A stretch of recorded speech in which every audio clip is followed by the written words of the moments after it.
नमस्कार दोस्तों, आज हम लोग चुनौती हिमालय की चैप्टर 18 जो कि हमने पढ़ा हुआ है। पढ़ के मैंने वीडियो में पूरा लेसन का सारांश भी दिया हुआ है। फिर भी एक बार मैं बता देती हूँ कि जवाहरलाल नेहरू जी अपने चचेरे भाई के साथ कश्मीर घूमने निकले थे और जो जिला पास से होकर लद्दाखी इलाके की ओर चले आए थे।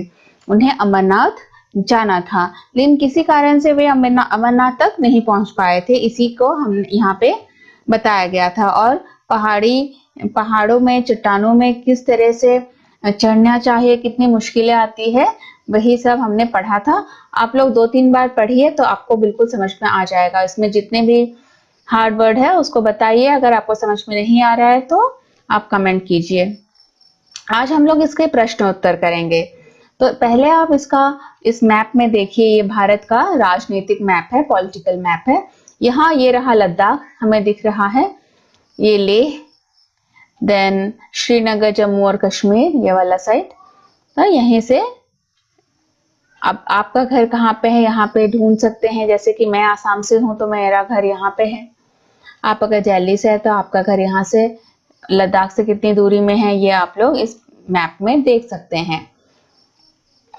अब कहाँ क्या है, इसके तहत जो प्रश्न है वो आपको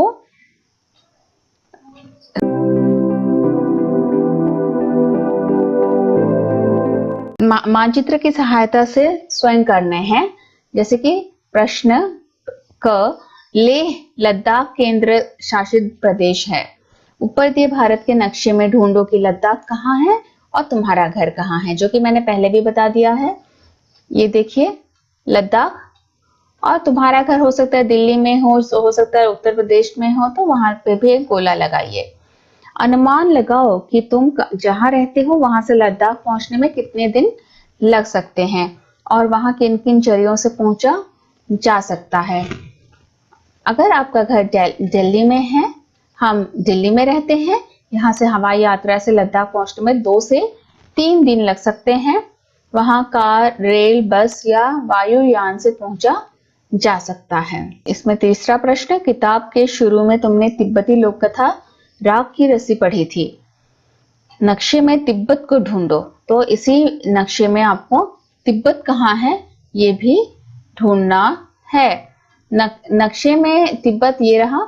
आप लोग जितना नक्शे को देखेंगे या एटलस को पढ़ेंगे, आपको इतना ही ज्योग्राफी पता चल जाएगा इसका। नाउ वाद विवाद। प्रश्न 1 में 2 है। बर्फ से ढके चट्टानी पहाड़ों के उदास और फीके लगने की क्या वजह हो सकती थी। एक तो हमने चैप्टर को पढ़ते हुए भी देखा था कि वहां पे पेड़ पौधे नहीं होते हैं बिल्कुल, इसलिए उदास से लगते हैं। यहाँ हरे भरे पेड़ पौधे नहीं थे, न ही बर्फीला इलाका होने के कारण लोगों का आना जाना भी मुश्किल था, ना ही कोई लोग ज्यादा दिखते थे, तो उदास और फीके दिखते थे। प्रश्न ख, बताओ ये जगह कब उदास और फीकी लगती है और यहाँ कब रौनक होती है। जैसे कि घर, बाजार, स्कूल, खेत। अब घर में जो है रौनक लगी रहती है, मगर कब? सब घर में मिलजुल कर एक साथ रहते हैं तो रौनक होती है। सब लोग बाहर चले जाए या आपस में न बोले तो फीका लगता है। बाजार लगने पर रौनक लगती है और बाजार समाप्त होने के साथ साथ ही बिल्कुल फीका लगता है। जब स्कूल लगा होता है तो रौनक रहती है, जब स्कूल में छुट्टी होती है तो फीका लगता है। खेतों में जब फसल लहलहाने लगती है और किसान उसमें काम कर रहे होते हैं तो रौनक रहती है। खेत कट जाने पर फीके लगते हैं। इस तरह से आप लिख सकते हैं। दूसरा प्रश्न, जवाहरलाल को इस कठिन यात्रा के लिए तैयार नहीं होना चाहिए। तुम इससे सहमत हो तो भी तर्क दो, नहीं हो तो भी तर्क दो। अपने तर्कों को तुम कक्षा के सामने प्रस्तुत भी कर सकते हो। तो इसमें आपको सोच समझ के तर्क करने के लिए कहा गया है कि जवाहरलाल को क्या नहीं जाना चाहिए था। लेकिन हो सकता है आप में से कुछ सोच रहे हो कि नहीं जाना चाहिए था, जबकि इतनी मुश्किल थी रास्ता।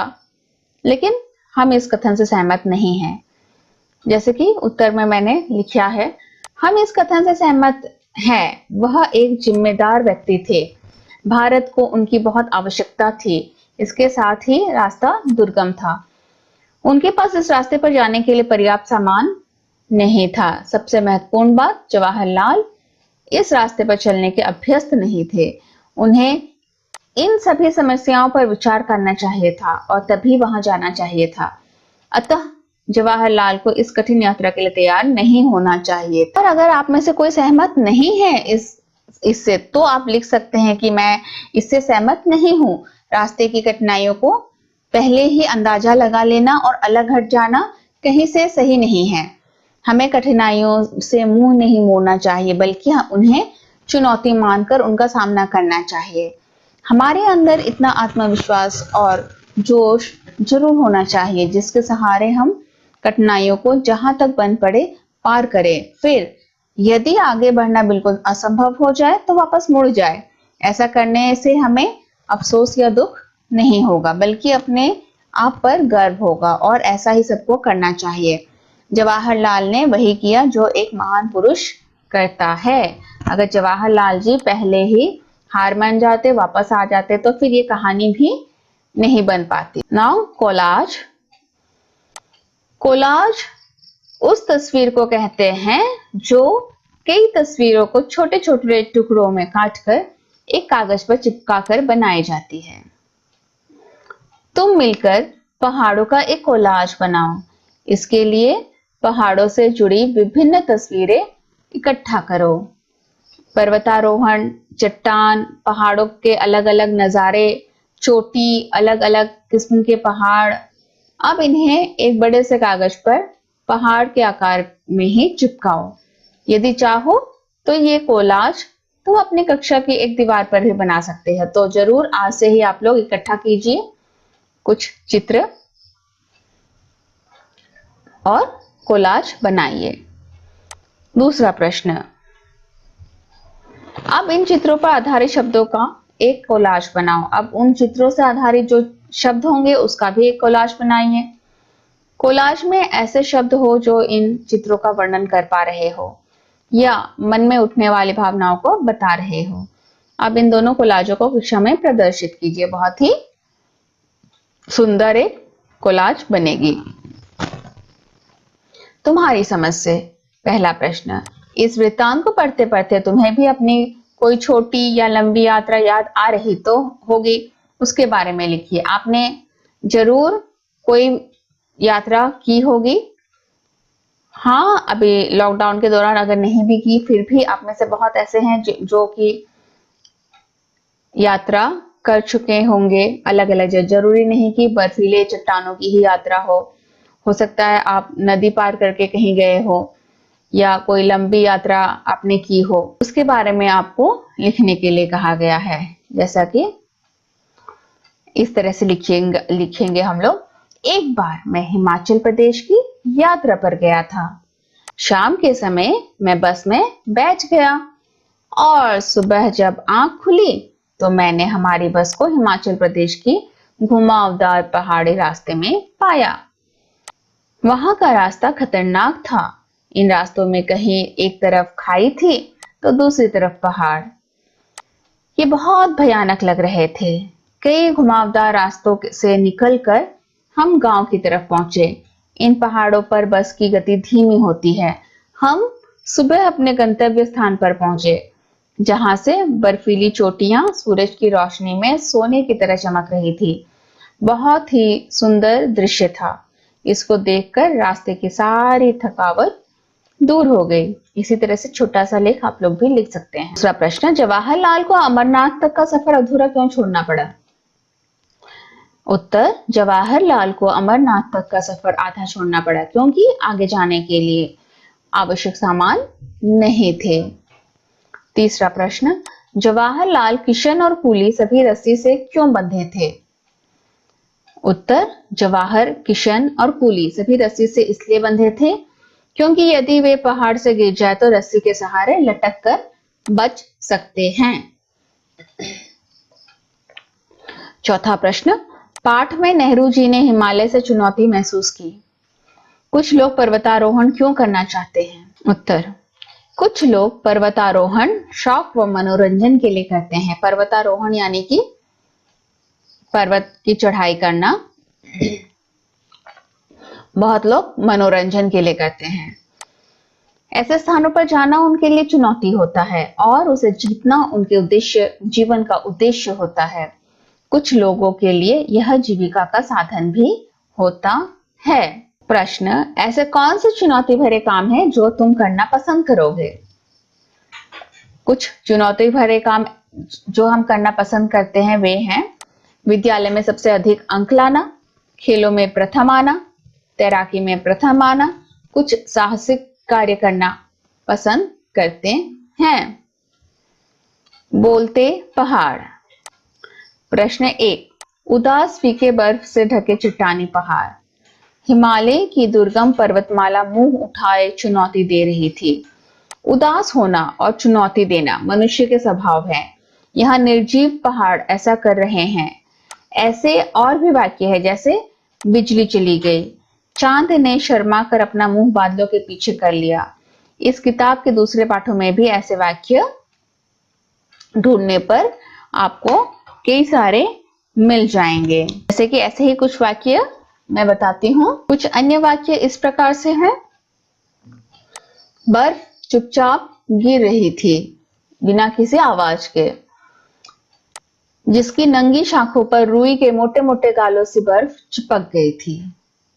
नीले चमचमाते आकाश के नीचे बर्फ से ढकी पहाड़ियां धूप सेकने के लिए अपना चेहरा बादलों के बाहर निकाल लेती है। सामने एक गहरी खाई मुंह फाड़े निगलने के लिए तैयार थी। सुबह की हल्की धूप में खेत सुनहरे दिखाई दे रहे थे। फसल तैयार खड़ी थी। इस तरह से आप लोग को इस चैप्टर में बहुत सारे वर्ड मिल जाएंगे। अब एक वर्णन है, एक वर्णन ऐसा भी। आज में तुमने जवाहरलाल नेहरू की पहाड़ी यात्रा के बारे में पढ़ा। नीचे एक और पहाड़ी इलाके का वर्णन दिया गया है जो प्रसिद्ध कहानीकार निर्मल वर्मा की किताब चीड़ों पर चांदनी से लिया गया है। इसे पढ़ो और नीचे लिखे प्रश्नों के उत्तर दो। क्या यह शिमला है, हमारा अपना शहर, या हम भूल से कहीं और चले आए हैं?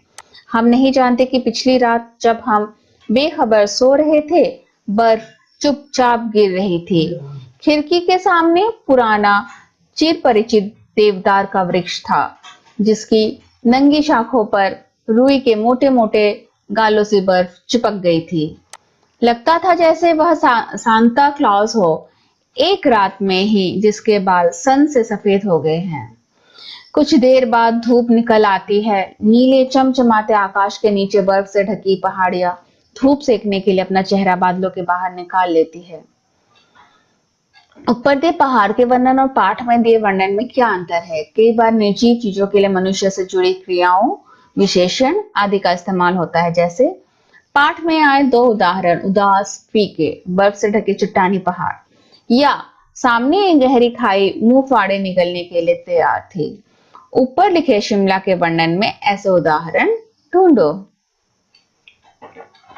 अब इसमें है हम क्या उगाते हैं।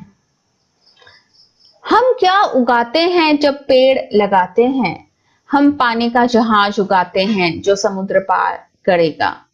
हम मस्तूल उगाते हैं जिस पर पाल बंधेगी। हम वे फट्टे उगाते हैं जो हवा के थेपड़ों का सामना करेंगे। जहाज का तला, शहतीर, कोहनी। हम पानी का जहाज उगाते हैं जब पेड़ उगाते हैं, क्योंकि पेड़ से ही, काट से ही बनती है जहाज। हम क्या उगाते हैं जब पेड़ लगाते हैं? हम बल्लियां, पटिए और फर्श उगाते हैं। हम खिड़की, रोशनदान और दरवाजे उगाते हैं। हम छत के लट्ठे, शहतीर और उसके तमाम हिस्से उगाते हैं। हम घर उगाते हैं जब पेड़ लगाते हैं। हम क्या उगाते हैं जब पेड़ लगाते हैं? ऐसी हजारों चीजें जो हम हर दिन देखते हैं। हम गुंबद से भी ऊपर आने वाले शिखर उगाते हैं। हम अपने देश का झंडा फहराने वाला स्तंभ उगाते हैं। सूरज की गर्मी से छाया मानो मुफ्त ही उगाते हैं। हम यह सब उगाते हैं जब पेड़ लगाते हैं। हेनरी एबे अनुवाद कबीर वाजपेयी जी ने की है। बहुत सुंदर कविता है। इसको बार बार पढ़िए, कविता को लर्न कीजिए और प्रश्न उत्तर को आप पूरा जानने के बाद प्रश्न उत्तर अपने नोटबुक में नोट डाउन कीजिए। और इसके साथ ही मेरा ये वीडियो समाप्त होता है। आप लोगों को मेरा वीडियो कैसा लगा मेरे कमेंट बॉक्स में जरूर बताइएगा, और अगर अच्छा लगता है तो लाइक कर दीजिएगा, अपने दोस्तों के साथ शेयर कर लीजिएगा और मेरे चैनल को सब्सक्राइब जरूर कर लीजिएगा।